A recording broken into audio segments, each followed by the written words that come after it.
طبعا كلنا زهقنا بقى من اللحمه المسلوقه، يا اما لحمه في الخضار زهقنا.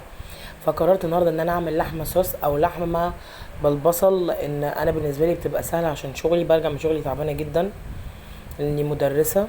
فبرجع تعبانه قوي، فبضطر ان انا اعمل الاكلات السريعه اللي ما تاخدش مني وقت.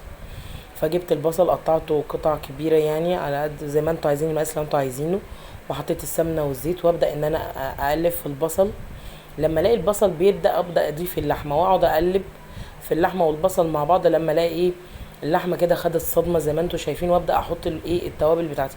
اول حاجه ببدا ان انا احط فلفل، واقعد طبعا اقلب الفلفل معايا كده حبه حلوين. بعد كده ببدا ان انا احط دبس الرمان. دبس الرمان انا ما بستغناش عنه في بعض اكلات كتير، لان كمان بتاع بيدي نكهه حلوه. كمان في فايده دبس الرمان، في حديد. ماشي، بعد ما بحط دبس الرمان برضو بقعد اقلب، بس بتبقى على نار كويس صغيره، يعني بتبقى العين الصغيره اللي عندك في البوتاجاز. تمام، بقعد ان انا اقلب كده حبه حلوين. وبعد كده ببدا ان انا احط شويه سكر. السكر يساعدني في ان اللحمه تستوي بسرعه. وكمان احنا ما بنضيفش الملح دلوقتي الا بعد ما تستوي، لان لو حطينا ملح اللحمه هتاخد فتره كبيره في السوا، هتقعد كتير على النار، واحنا طبعا مش عايزين كده.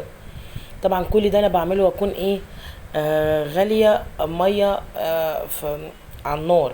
بعملها في البراد بتاعي، عشان لازم اما اجي اعمل الفراخ اللحمه سوري، لازم هضيف لها ميه سخنه مش ميه بارده. تمام، انا كده سايبه اللحمه يعني بتاكل في بعضها كده وبتنشف. بعد كده ببدا اضيف الميه السخنه بتاعتي حبه بحبه حبه بحبه، واكون حاطه لها عين صغيره وبغطيها وبسيبها. اوريكم بقى اللحمه بتاعتي بعد ما استوت شكلها حلو جدا. عايزه اقول لكم ان كان طعمها حلو. بعد كده لما بلاقيها استوت وبقى الصوص بتاعها كويس، ببدا اضيف مرق الدجاج عليها. وابدا ان انا احط، طبعا اكون عامله سلطه ورز. انا عامله بقى المره دي رز حبه وحبه، او رز محمر. عايز اقول لكم كانت الاكله تحفه. وانا يا جماعه بعتذر جدا على شكل البوتاجاز. انا بستخدم الفويل لان انا ما ببقاش عندي وقت ان اقعد كل شويه اغسل في البوتاجاز. بسيبه يشيل كل الشوايب دي، وبروح في الاخر رمياه.